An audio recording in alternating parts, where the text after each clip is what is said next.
Dito kami ngayon sa sa mall ng mga mayayaman. As you can see, Louis Vuitton.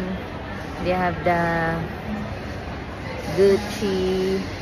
Okay. So, sabi ko lang kay Dad na gusto ko lang bumili ng bag.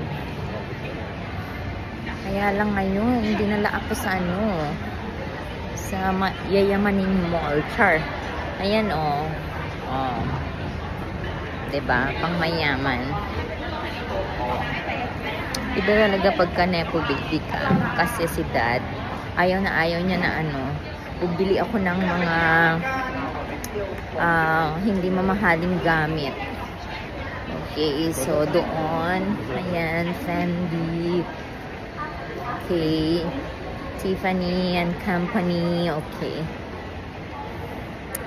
So, okay, mamaya na lang tayo mag-usap, guys, kasi bibilan ako ng dad ko ng ng mga gamit ko, bags and accessories.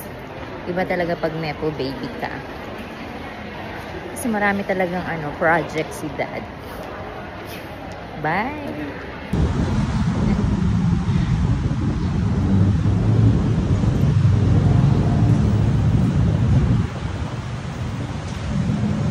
Ayan na yung sundo namin. Oh my God. Ayaw na ayaw talaga ni Dad na ma-late ako sa pag-uwi. Kaya lunchtime pa lang, pinapauwi na ako.